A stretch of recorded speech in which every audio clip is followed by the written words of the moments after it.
We are studying social sector economics, and we have started since last period the issues relating to education. What is the role of education in growth or development, demand and supply of education, and related aspects that I have tried to discuss before you till the last period. Now we are in a position to study cost benefit analysis in education.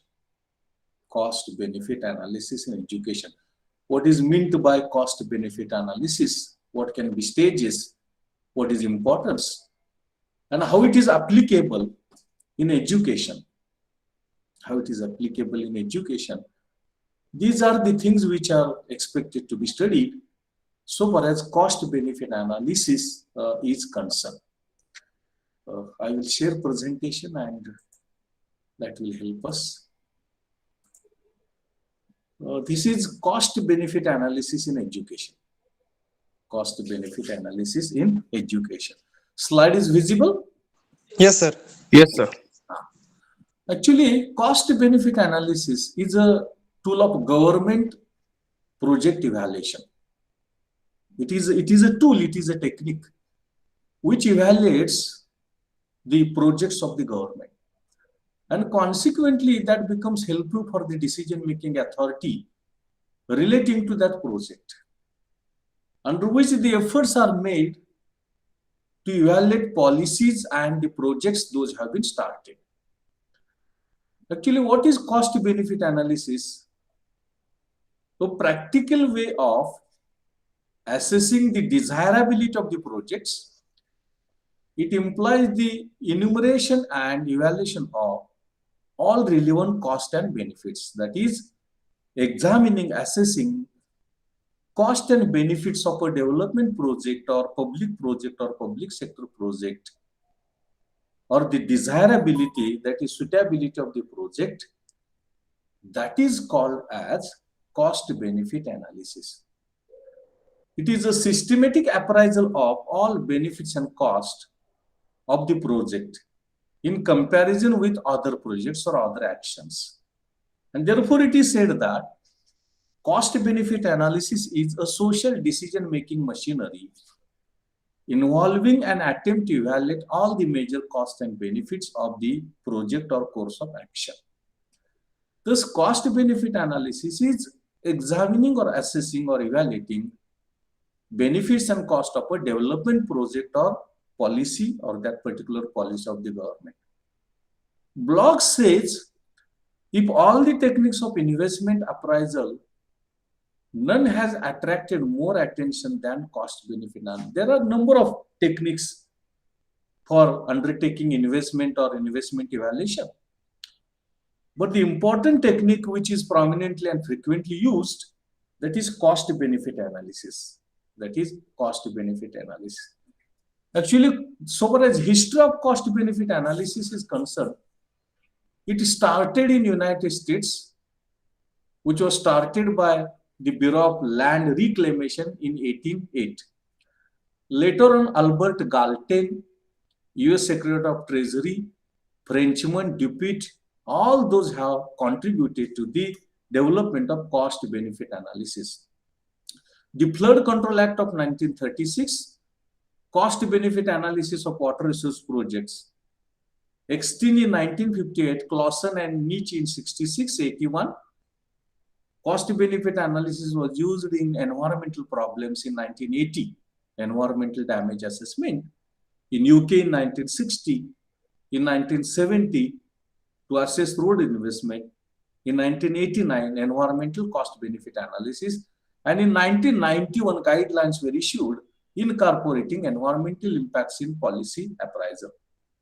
So far as the development of cost benefit analysis is concerned, USA River Harbor Act of 1902, 1950s USA, major river valley projects, all areas of public sector investment, also private sector, is used in UK, developed countries and developing countries. And education, investment in education, rate of return analysis. For that purpose, cost benefit analysis is used, it is applied.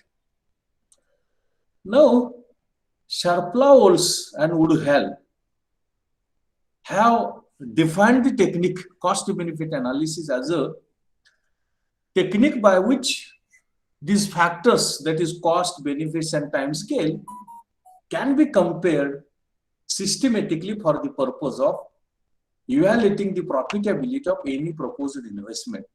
That is, if investment is undertaken or we have to undertake investment, cost is estimated, benefit is estimated, rate of return is estimated, and the sum totality of that is known as cost benefit analysis.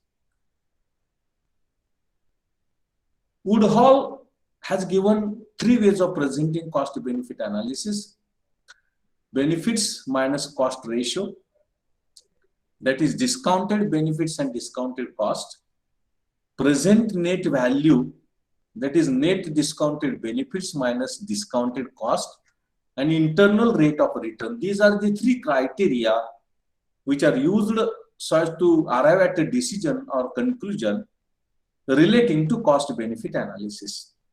But there are some problems relating to cost benefit analysis, that is human capital, investment in people, how to evaluate that is difficult, that is problematic. Then calculating rates of return on investment in human resources or in human beings, that is also difficult. And loans which are given to students are considered as investment, and how those adversely affect the cost benefit analysis, that is also one of the problems. But so far as stages or steps in cost benefit analysis is concerned, first of all, we have to tabulate all costs and benefits. Then we have to compute cost, then determine benefits of education, then have to calculate cost benefit ratio, and we have to take a decision, that is decision making rule, and that gives us what we call it as a cost benefit analysis. It has a peculiar structure of steps so far as cost benefit analysis is concerned. Number one is defining of the project. Number two is identification of project impacts, that is economic and environmental. Then economically relevant impacts to be estimated, to be calculated. Physical quantification of the impacts to be estimated, which is to be computed. Then money value, monetary value of the impacts to be estimated, to be calculated. Then discounting of the cost and benefits is necessary because we talk about future at present. So value of money can be lower or lesser in future than present. Therefore, discounting of cost and benefits is required, it is carried out. Then the test of net present value is applied, whether it is giving returns or not, and that enables in arriving at a decision making about investment or continuation of the project or starting of the project. There are also alternative net present value tools or techniques, that is internal rate of return, discounting rate of interest, zero net present value, and benefit cost ratio. And lastly, sensitivity analysis is carried out, and in the sensitivity analysis, the rate of discount is changed. When rate of discount is changed, how that affects rate of return net present value, that is taken into account, and on the basis of that, decision is made about whether that investment to be undertaken, project to be started or not to be started, and that is what we get so far as the cost benefit analysis is concerned. Cost benefit analysis is concerned. This is what expected and desirable so far as cost benefit analysis is concerned.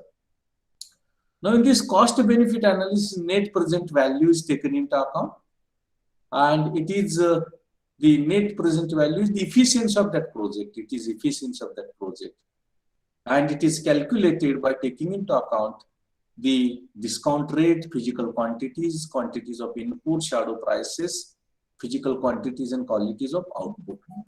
Here cost is economic, environmental. Benefits, economic and environmental are used in environmental cost benefit analysis. There are certain decision making rules. One is net benefit, that is benefit minus cost. Annual rate of return, benefit minus cost divided by investment. Net benefit cost ratio, change in benefit divided by change in cost. Benefit to cost ratio, that is benefit divided by cost.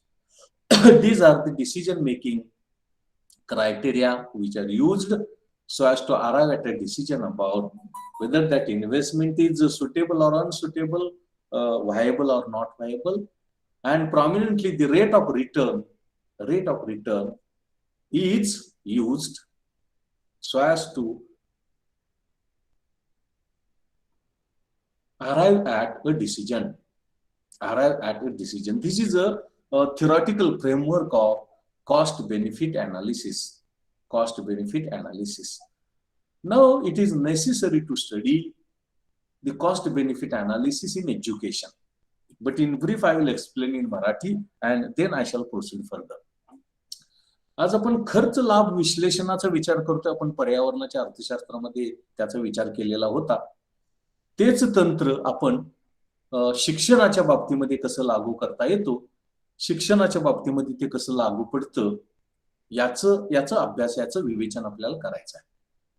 आता खरं म्हणजे आपल्याला माहिती आहे की खर्च लाभ विश्लेषण हे सरकारचे जे प्रोजेक्ट असतात, प्रकल्प असतात, त्यांच्या मूल्यमापनाचं ते तंत्र आहे. यातून सरकारला किंवा निर्णयकर्त्यांना निर्णय घेण्यासाठी एक इनपुट्स मिळतं, मार्गदर्शन मिळतं. आणि विशेष म्हणजे सरकारची धोरणं, सरकारचे प्रकल्प यांचं मूल्यमापन करण्याचं ते साधन म्हणून आपण खर्च लाभ विश्लेषणाकडे बघतो. आता याचा नेमका अर्थ काय, की तो जो प्रकल्प आहे किंवा ती जी गुंतवणूक आपल्याला करायची आहे ती योग्य आहे का अयोग्य आहे हे ठरवण्याचं साधन, तंत्र म्हणजे खर्च लाभ विश्लेषण. यामध्ये आपण काय करतो की त्याचे खर्च आणि लाभ विचारामध्ये घेतो, त्यांचं मूल्यमापन करतो आणि त्यावरती आधारित आपण ठरवतो की तो प्रकल्प, ती गुंतवणूक योग्य आहे का अयोग्य आहे, आर्थिकदृष्ट्या, पर्यावरणदृष्ट्या, शैक्षणिकदृष्ट्या. सर्व खर्च आणि सर्व लाभ यांचं मूल्यमापन करणं आणि त्यामधून ठरवणं की तो प्रकल्प किंवा ते धोरण, तो निर्णय योग्य आहे की नाही, यालाच आपण खर्च लाभ विश्लेषण असं आपण म्हणतो. आणि याचा आधार घेऊन सरकारचे प्रतिनिधी, सरकारची खाती या खर्च लाभ विश्लेषण तत्वाच्या आधारेच संबंधित निर्णय घेण्याचा प्रयत्न करतात. आणि त्यामुळे ब्लॉग हा एज्युकेशनल इकॉनॉमिस्ट आहे, इकॉनॉमिस्ट ऑफ एज्युकेशन आहे. आणि ते असं म्हणतात की प्रकल्प मूल्यमापनाची जी तंत्र आहेत, जी साधनं आहेत, त्यामध्ये खर्च लाभ विश्लेषण हे महत्वाचं आहे. खर्च लाभ विश्लेषण हे अत्यंत उपयुक्त आहे असं आपल्याला म्हणता येतं. आता खर्च लाभ विश्लेषणाचा इतिहास काय, तर अमेरिकेमध्ये पहिल्यांदा ते स्वीकारण्यात आलं. ब्युरो ऑफ लँड रिक्लेमेशन साधारणतः ते तंत्र स्वीकारलं. खरं म्हणजे 1808 मध्ये अल्बर्ट गाल्टेनने ते तंत्र विकसित केलं, की जो US सेक्रेटरी होता ट्रेझरीचा. त्यानंतर फ्रेंचमन ड्युपिट यांनी काय कॉन्ट्रीब्युशन दिलं. फ्लड कंट्रोल ऍक्ट 36 मध्ये त्याचा वापर करण्यात आला. आणि एक्स्टिन आहेत, क्लॉसन आहे, नीच आहेत, यांनी हे तंत्र विकसित करण्यासाठी मदत केलेली आहे. अमेरिकेमध्ये 60 मध्ये, रस्त्यामधल्या गुंतवणुकीसाठी 70 मध्ये, 1989 मध्ये या तंत्राचा वापर, 91 मध्ये या तंत्राचा वापर केल्याचं दिसतं. आणि याचा विकास उसा, रिबर, हार्बर ऍक्ट 1902, 50, अमेरिका, मेजर रिव्हल प्रकल्प, विकसित देश, अविकसित देश, सरकारी क्षेत्र, खाजगी क्षेत्र, शिक्षणामध्ये गुंतवणूक, परतावा विश्लेषण यासाठी त्याचा वापर केला जातो असं आपल्याला म्हणता येतं. आता हेच पॅशोपाउल्स अँड वुडहोल यांनी सांगितलेलं आहे की हे एक तंत्र आहे की जे तंत्र खर्चाचं, लाभाचं आणि कालावधीचं मूल्यमापन करतं आणि त्यामधून ठरवतं की तो प्रकल्प किंवा गुंतवणूक नफा मिळवणारे आहे का तोटा सहन करावणारे आहे. वुडहॉल यांनी 3 टप्पे सांगितले खर्च लाभ विश्लेषणाचे. पहिल्यांदा खर्च लाभ गुणोत्तर मोजा, त्याची वटवणूक करा. त्यानंतर निव्वळ वर्तमान मूल्य त्याचं मोजा, म्हणजे खर्च आणि लाभाच्या वटवणूक करा, डिस्काउंटिंग करा. आणि त्यातून इंटरनल रेट ऑफ रिटर्न, अंतर्गत परतावा दर किंवा परतावा दर मोजा. या टप्प्यातून आपल्याला खर्च लाभ विश्लेषणासाठी जावं लागतं, असं वुडहॉल यांनी सांगितलं. मात्र यामध्ये काही समस्या आहेत असं त्यांचं मत आहे. मानवी भांडवलामध्ये केलेल्या गुंतवणुकीचं मूल्यमापन कसं करायचं ते कठीण आहे असं त्यांचं मत आहे.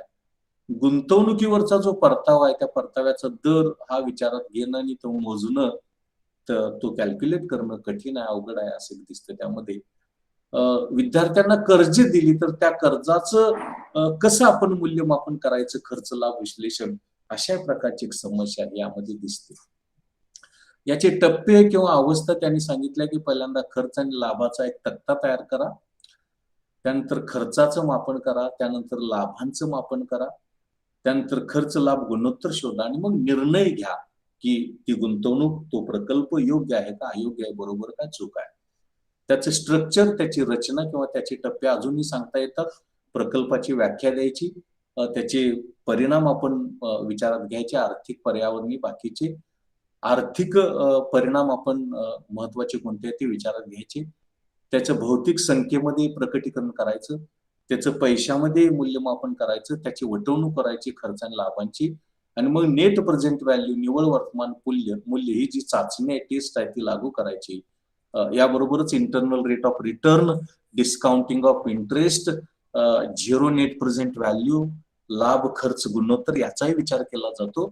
आणि सेन्सिटिव्हिटी अनालिसिस याचा आधार घेतला जातो, म्हणजे ज्याला आपण संवेदनशीलता विश्लेषण असं म्हणतो, की आपण वटवणुकीचा दर बदलला तर वटवणुकीच्या बदललेल्या दराचा नेमका परिणाम प्रकल्पाच्या योग्यतेवरती अयोग्यतेवरती काय होतो, त्याचं विवेचन, विश्लेषण, त्याचं मार्गदर्शन आपल्याला त्यातून मिळू शकतो.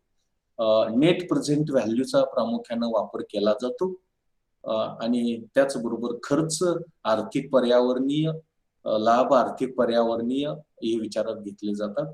वेगवेगळ्या निकषांचा वापर करावा असं संयुक्त अमेरिकेची एक उपसमिती आहे तिने सांगितलं. निव्वळ लाभ म्हणजे लाभातून खर्च वजा करा, रेट ऑफ रिटर्न म्हणजे गुंतवणूक परतावा दर, यामध्ये लाभ वजा खर्च भागिले गुंतवणूक, त्यानंतर निव्वळ खर्च लाभ गुणोत्तर, लाभातला बदल भागिले खर्चातला बदल, खर्च लाभ गुणोत्तर, लाभ भागिले खर्च, आणि यामधून आपल्याला निर्णय घेता येतो की नेमकं आपल्याला हे गुंतवणूक किंवा हा प्रकल्प योग्य आहे का अयोग्य आहे, ते आपल्याला ठरवता येतं, ते आपल्याला निर्णय घेता येतो. सरकारला, सरकारच्या प्रतिनिधीला किंवा त्या संस्थेला अशा प्रकारचा निर्णय घेता येतो असं आपल्याला या खर्च लाभ विश्लेषणामध्ये आपल्याला दिसून येतं किंवा ते आपल्याला दिसतं. तुम्हाला व्यवस्थित ऐकायला येतं? स्लाइड दिसते तुम्हाला? हो सर. व्यवस्थित ऐकायला येतं? स्लाइड दिसते? हो सर, हो. Then I am moving on. Actual cost benefit analysis application in education. Because we are studying education or economics of education. Now it is a technique of performance analysis, performance in education. And cost and benefits are taken into account. First of all, cost of education. Cost of education, cost for individuals, cost for society. Two type of cost are there. One is cost to individuals and cost to society. In cost to individuals, direct cost, that is fees and other expenditure, and foregone production, that is loss of earnings, that is for individual. For society, public subsidy, net of cost recovery and adjusted for possible deadweight losses of tax financed republic government expenditure on fees. To what extent public subsidy the government has given, that is also the cost of education for society. Now, so far as benefits of education is concerned, number one is increased market productivity. When education is given, productivity increases. Productivity, that is output, increases. Private non-market effects, that is better health, expanded capacity of leisure enjoy, increased efficiency in job, and other personal choices. Other personal choices. These are the private non-market effects. Then spillover effects in worker productivity. When person's education enhances the work productivity of his or her co-author's productivity also increases because of the increase in productivity of one worker.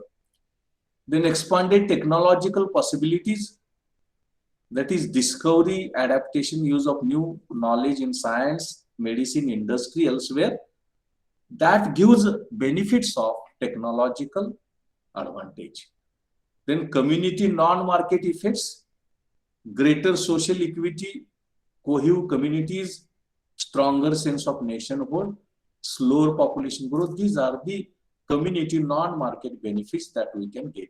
And the decision rule or criteria, net present value, that is discounted gains or benefits are greater than discounted loss or cost. Then internal rate of return, that is rate of interest, is equal to net present value, that is rate of discounting is equal to net present value. Then social rate of discounting, that is time value of money or time preference, and that is net present value is equal to BT plus 1 plus I minus 1 plus summation CT 1 plus I 1, that is social rate of discounting. Then what is importance of cost benefit analysis?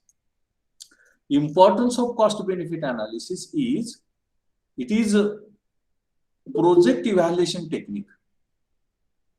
It is project evaluation technique.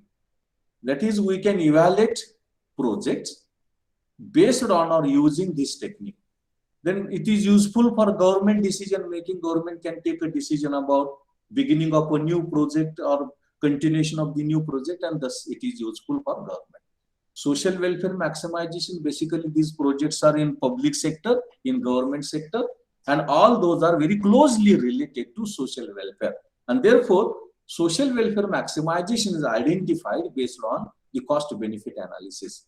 This helps us in proper allocation and utilization of resources, physical resources, environmental resources, financial resources.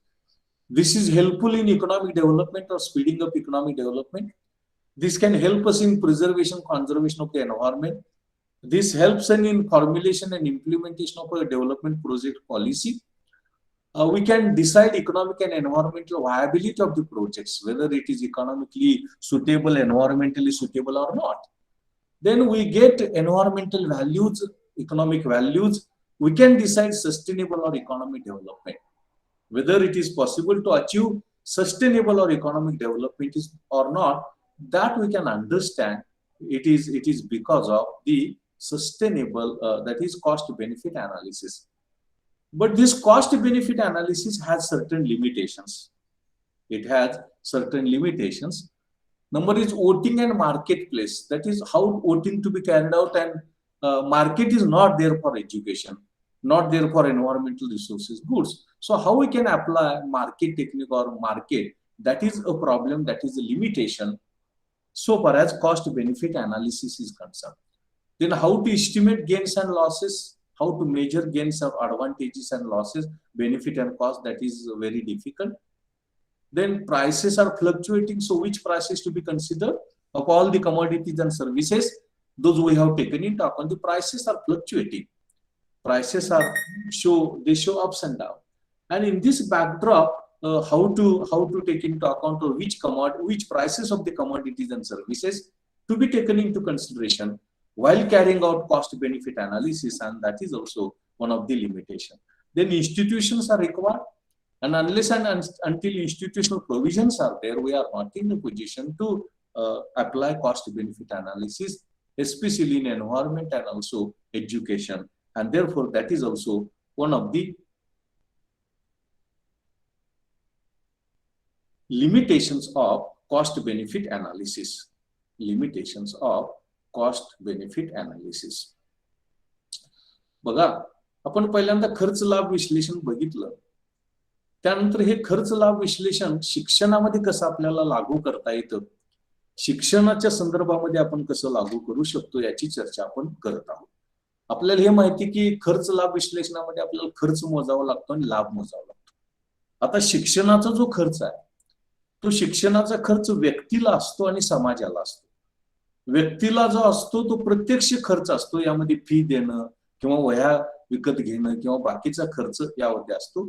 आणि foregone earning म्हणजे शिक्षणामध्ये गुंतल्यामुळं ती व्यक्ती काम करू शकत नाही आणि त्यामुळे उत्पन्नाचा जो अर्निंगचा त्याग करावा लागतो, तो सुद्धा व्यक्तीला येणारा खर्च आहे असं आपण म्हणू. समाजासाठी सरकार काही अनुदान देत असतं आणि या सरकारच्या अनुदानाचा खर्च सुद्धा या अनुषंगाने विचारामध्ये घ्यायला पाहिजे, कारण सरकारनं दिलेला अनुदान म्हणजे एक प्रकारचा तो खर्च आहे, ती पब्लिक सबसिडी आहे आणि त्याचा एक विचार आपल्याला या खर्चामध्ये कॉस्टमध्ये विचारामध्ये घेणं आवश्यक आहे. त्यानंतर शिक्षणाचे लाभ कोणते, तर बाजारातली उत्पादकता वाढते, शिकलेला माणूस अधिक काम आणि उत्पादन देऊ शकतो.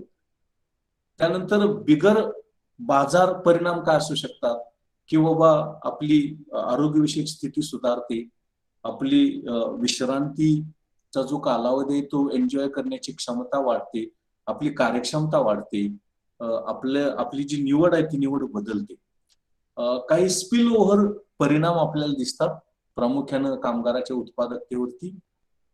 यामधून साधारणतः कामगाराची उत्पादकता वाढत असताना त्याचा जो सहकामगार आहे, त्याचा जो मित्र कामगार आहे, त्याची पण उत्पादकता वाढू शकते. त्याला आपण स्पिल ओव्हर इफेक्ट असं म्हणतो.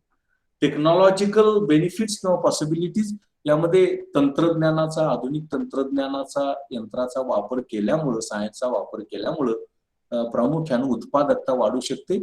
यामध्ये आरोग्य क्षेत्र असेल, उद्योग क्षेत्र असेल किंवा बाकीच्या क्षेत्रामध्ये आपण प्रगत तंत्रज्ञानाचा वापर केला तर त्यामुळं त्याचे लाभ मिळू शकतात. त्यानंतर समुदायाला बिगर बाजार लाभ मिळू शकतात, परिणाम होऊ शकतात. यामध्ये सामाजिक समता, यामध्ये वेगवेगळ्या समुदायाचे संबंध चांगले राहू शकतात, निर्माण होऊ शकतात. त्यानंतर राष्ट्रभावना वाढू शकते, लोकसंख्या वाढीचा वेग कमी होतो, पर्यावरणीय ऱ्हास कमी होतो, त्यानंतर धोके कमी होऊ शकतात, अशा प्रकारची गुन्हेगारी कमी होऊ शकते. अशा प्रकारचे काही परिणाम हे आपल्याला यामध्ये लाभामध्ये दिसून येतात. आता यासाठी निर्णय घेणारे नियम कोणते आहेत किंवा निकष कोणते आहेत, तर नेट प्रेझेंट व्हॅल्यू म्हणजे निव्वळ वर्तमान मूल्य. यामध्ये आपण वटवलेले लाभ आणि वटवलेले दोष किंवा लॉस ही आपण विचारात घेतो आणि त्यामधून नेट प्रेझेंट व्हॅल्यू मोजतो. इंटरनल रेट ऑफ रिटर्न म्हणजे अंतर्गत परतावा दर हा व्याज दराबरोबर असतो, कारण व्याज दर हा वटवणुकीच्या दराबरोबर असतो. त्यानंतर सामाजिक वटवणुकीचा दर म्हणजे साधारणतः भविष्य काळातील खर्च आणि लाभ याचं पैशातलं मूल्य वर्तमानामध्ये विचारात घेत असताना ते मूल्य कमी होतं, म्हणून ते आपल्याला कमी करावं लागतं आणि त्याला आपण सोशल रेट ऑफ डिस्काउंटिंग म्हणजे सामाजिक वटवणुकीचा दर असं आपण म्हणतो. आता हे जे खर्च लाभ विश्लेषण आहे, या खर्च लाभ विश्लेषणाचं महत्व काय, तर सरकारी किंवा कुठल्याही प्रकल्पाचं मूल्यमापन करता येतं, त्याचे खर्च किती, लाभ किती, योग्य आहे का अयोग्य आहे हे ठरवता येतं. सरकारला आपल्या सार्वजनिक क्षेत्रामध्ये वेगवेगळ्या प्रकल्पांच्या संदर्भामध्ये निर्णय घेत असताना हे तंत्र उपयुक्त पडतं, हे तंत्र मार्गदर्शक ठरतं. त्यानंतर सामाजिक कल्याणाचं महत्तमीकरण शक्य होतं, कारण हे खर्च लाभ विश्लेषण प्रामुख्यानं सरकारी किंवा सार्वजनिक क्षेत्रामधल्या प्रकल्पांच्या बाबतीमध्ये ते लागू केलं जातं आणि म्हणून सामाजिक कल्याण महत्तमीकरणासाठी, वाढवण्यासाठी त्याचा फायदा होतो, त्याचा लाभ होतो असं आपल्याला म्हणता येतं. त्यानंतर जी उत्पादन साधनं आहेत, भौतिक असतील, पर्यावरणीय असतील, नैसर्गिक असतील किंवा मानवी असतील, ती मर्यादित आहेत गरजेच्या मानानं, मागणीच्या मानानं, आणि म्हणून त्यांचं योग्य वाटप आणि पर्याप्त वापर करण्यासाठी आपल्याला हे खर्च लाभ विश्लेषण उपयुक्त आहे. खर्च लाभ विश्लेषणातून आर्थिक प्रगती होऊ शकते, पर्यावरणाची दक्षता घेता येते, प्रकल्पविषयक धोरण निश्चित करता येतं, विकास प्रकल्पांची आर्थिक आणि पर्यावरणीय योग्यता आपल्याला ठरवता येते, योग्य आहे का अयोग्य आहे.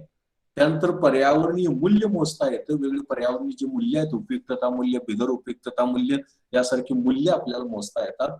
आणि विशेष महत्वाची गोष्ट म्हणजे चिरंतन किंवा शाश्वत विकास आपल्याला साध्य करण्यासाठी त्याची मदत होते, ते उपयुक्त ठरतं असं आपल्याला म्हणता येईल.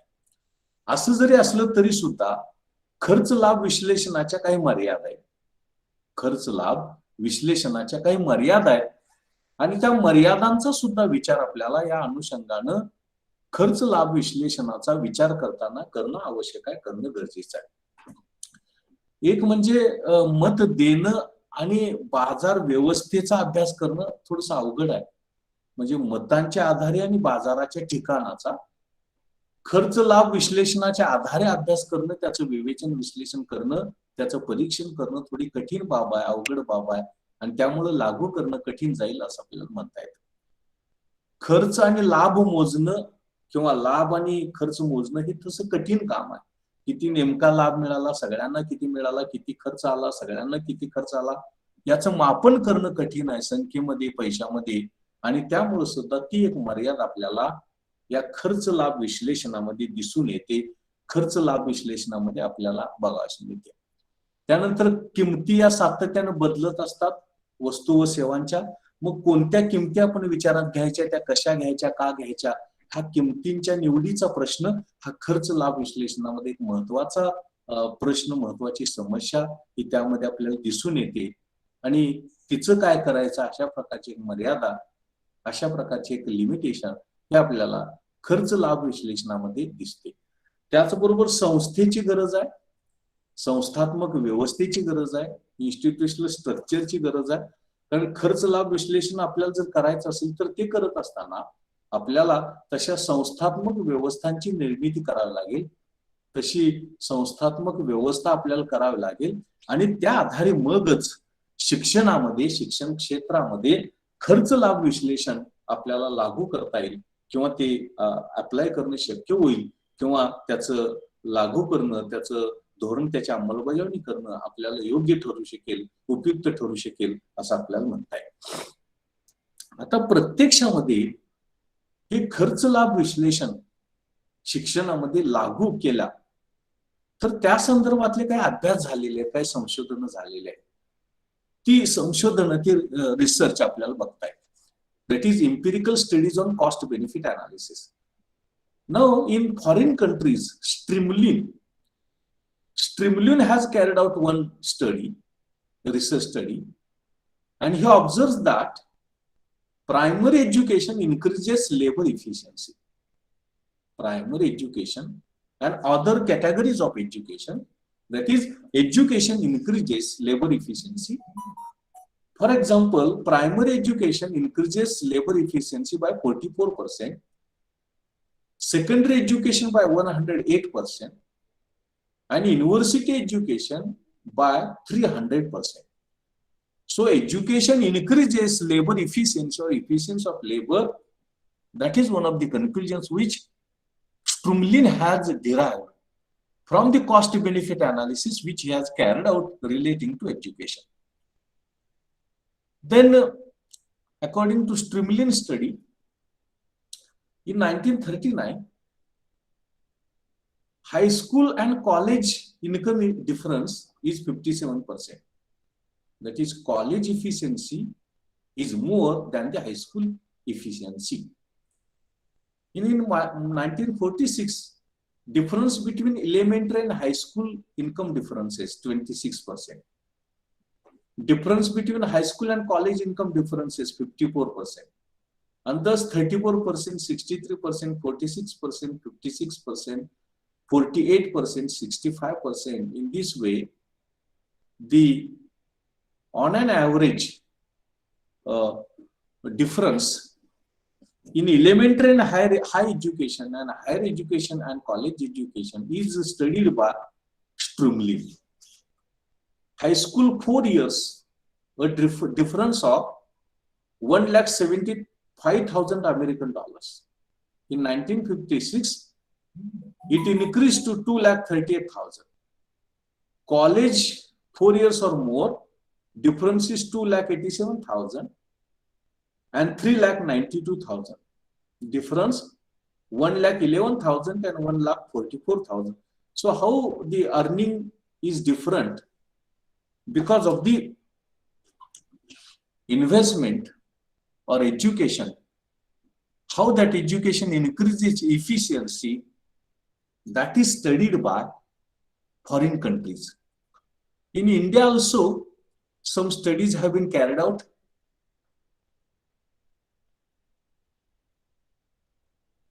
And by applying cost benefit analysis, rate of return is estimated.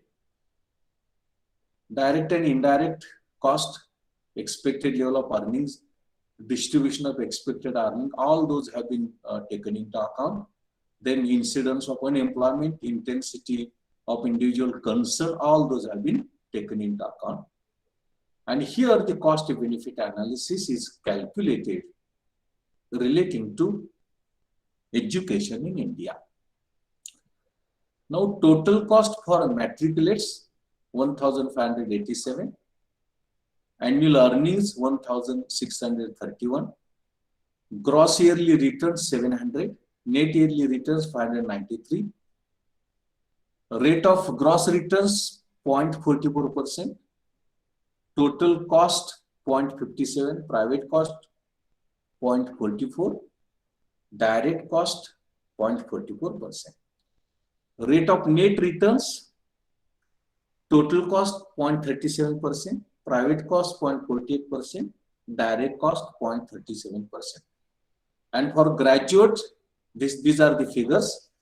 Total cost 12,508, earnings 2,634, gross returns 1,415, net yearly returns 540, rate of gross returns, total cost 0.11, private cost 0.30, direct cost 0.26, rate of returns, net returns, total cost 0.04, private cost 0.12%, direct cost 0.10%. For postgraduates, total cost 21,044, annual earnings 3,254, gross returns 2,051, net yearly returns 581, rate of gross returns on total cost 0.10%, private cost 30.34%, direct cost 0.26%, rate of net returns on total cost 0.03%, private cost 0.10%, direct cost 0.08%.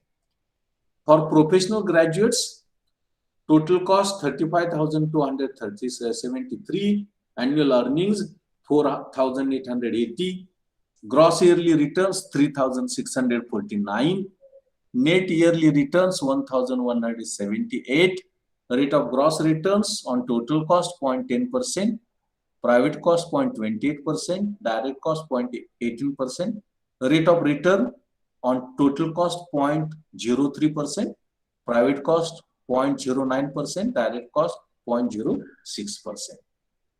This is what we get so far as the cost benefit analysis is concerned.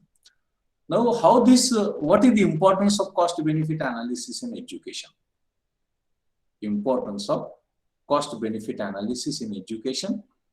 Now it talks about, or it gives definite advantages. What are the actual advantages that we get, that we understand?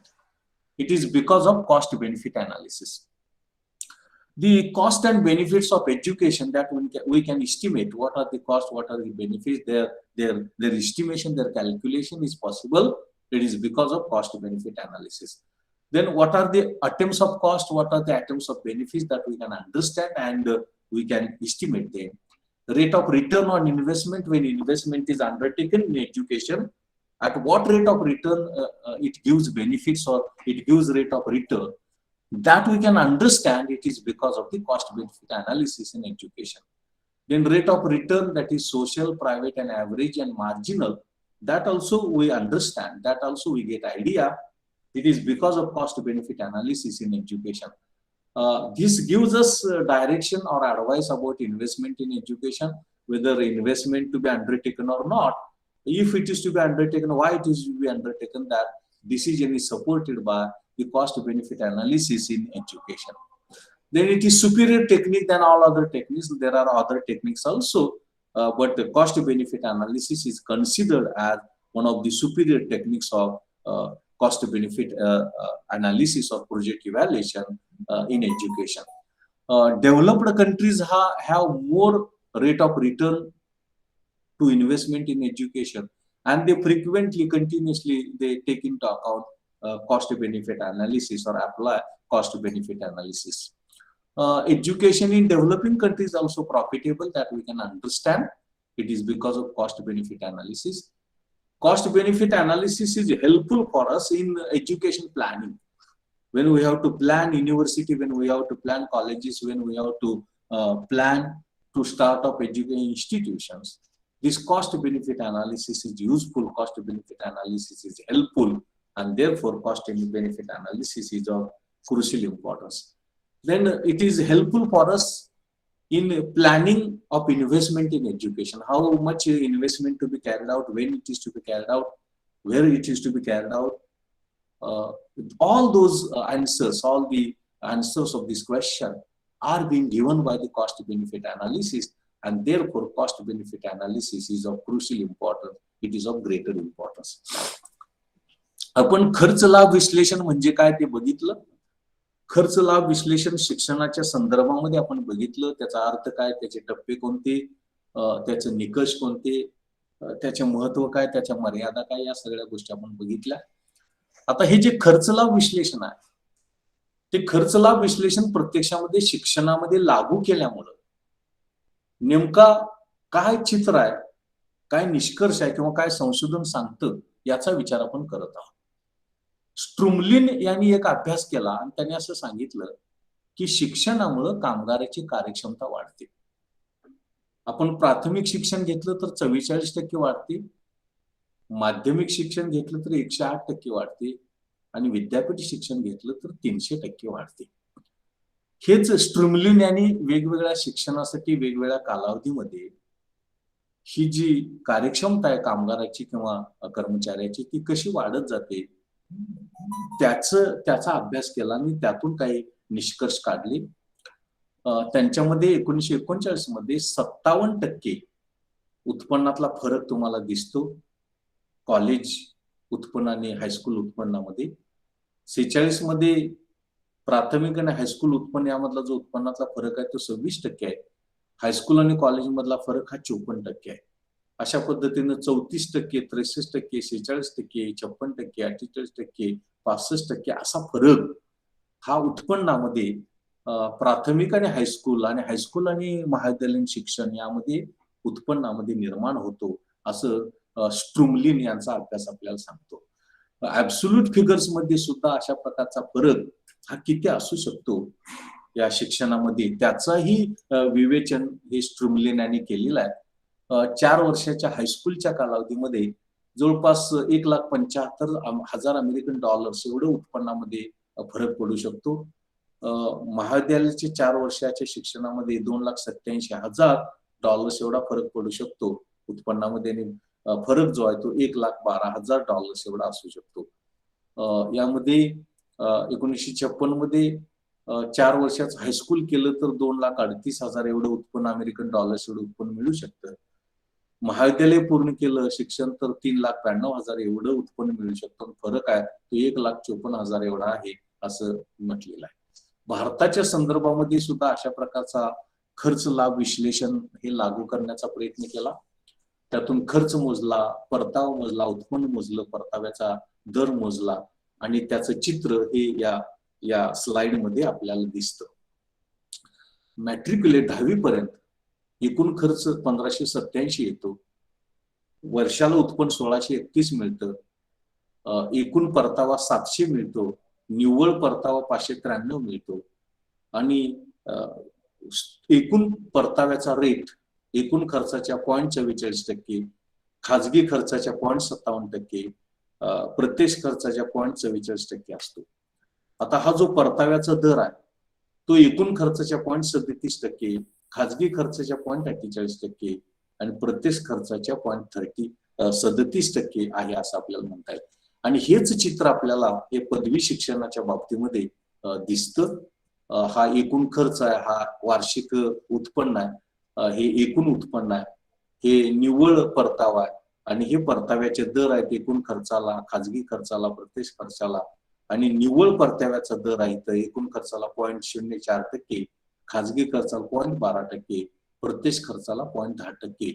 हे चित्र पदव्युत्तर शिक्षणाच्या बाबतीमध्ये आणि हे चित्र आपल्याला व्यावसायिक शिक्षणाच्या बाबतीमध्ये आहे. पदव्युत्तर शिक्षणाच्या बाबतीमध्ये जर आपण एकूण परताव्याचा दर बघितला तर तो एकूण खर्चाच्या 0.10% म्हणजे 10% आहे, खाजगी खर्चाच्या 0.34% आहे म्हणजे 34% आणि प्रत्यक्ष खर्चाच्या 0.26% म्हणजे 26% आहे. निव्वळ परताव्याचा दर बघितला या पदव्युत्तर शिक्षणासाठी तर एकूण खर्चासाठी तो 0.03% आहे, खाजगी खर्चासाठी 0.10% आहे आणि प्रत्यक्ष खर्चासाठी तो 0.08% आहे. व्यावसायिक पदवी शिक्षणासाठी जर आपण बघितलं तर एकूण किंवा स्थूल परताव्याचा दर एकूण खर्चाच्या 0.10% आहे, खाजगी खर्चाच्या 0.28% आहे आणि प्रत्यक्ष खर्चाच्या 0.18% आहे. निव्वळ परताव्याचा दर एकूण खर्चाच्या 0.03% आहे, खाजगी खर्चाच्या 0.09% आहे आणि प्रत्यक्ष खर्चाच्या 0.06% आहे असं आपल्याला दिसतं.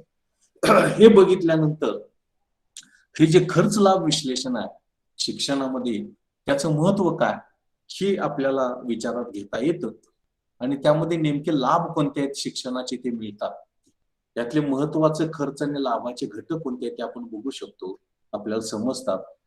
शिक्षणातल्या गुंतवणुकीचा परताव्याचा दर काय असू शकतो ते आपल्याला समजतं आणि परताव्याच्या दरामध्ये सामाजिक, खाजगी, सरासरी, सीमांत हे परताव्याचे दर आपल्याला समजू शकतात. आपण शिक्षणामध्ये गुंतवणूक करत असताना कोणत्या दिशेनं करावी, किती करावी, कुठं करावी, केव्हा करावी याचं मार्गदर्शन हे आपल्याला या खर्च लाभ विश्लेषणातून मिळतं. प्रगत राष्ट्रांमध्ये शिक्षणातल्या गुंतवणुकीचा परताव्याचा दर जास्त आहे तर अप्रगत राष्ट्रांमध्ये हा दर नफ्याचा दर, परताव्याचा दर कमी आहे. आपल्याला शिक्षणाचं नियोजन करण्यासाठी, एज्युकेशन प्लॅनिंगसाठी हे शिक्षणामधलं खर्च लाभ विश्लेषण लागू करणं, अभ्यासणं अत्यंत आवश्यक आहे. आणि विशेष महत्वाची गोष्ट म्हणजे शिक्षणामध्ये जर आपल्याला गुंतवणूक करायची असेल आणि त्या गुंतवणुकीचं जर नियोजन आपल्याला करायचं असेल तर त्या गुंतवणुकीचं नियोजन करण्यासाठी आपल्याला हे जे खर्च लाभ विश्लेषण आहे ते खर्च लाभ विश्लेषण आपल्याला उपयुक्त आहे, महत्वाचं आहे असं आपल्याला म्हणता येईल. Thus today I tried to explain before you what is cost benefit analysis, what is cost benefit analysis in education, what are the results of studies those have been carried out in foreign countries and in India, and how it changes rate of return and gross rate of return for different levels of education, that is matriculate, graduate, postgraduate, professional education, all those things that I tried to discuss before you in today's period. आज आपण खर्च लाभ विश्लेषण म्हणजे काय, शिक्षणातलं खर्च लाभ विश्लेषण म्हणजे काय, त्याचं महत्व काय, मर्यादा काय, टप्पे काय, त्यानंतर खर्च लाभ विश्लेषण प्रत्यक्ष शिक्षणामध्ये कसं लागू केलं जातं, ते कसं मोजलं जातं, मग 10वी पर्यंतचं शिक्षण, ग्रॅज्युएट शिक्षण, पदवी, पदव्युत्तर व्यावसायिक शिक्षणाला ते कसं बदल करत जातं, कसा फरक पडत जातो परदेशामध्ये आणि आपल्या देशामध्ये सुद्धा, याची चर्चा आपण विस्तारानं आजच्या तासाला आपण करण्याचा प्रयत्न हा केलेला आहे.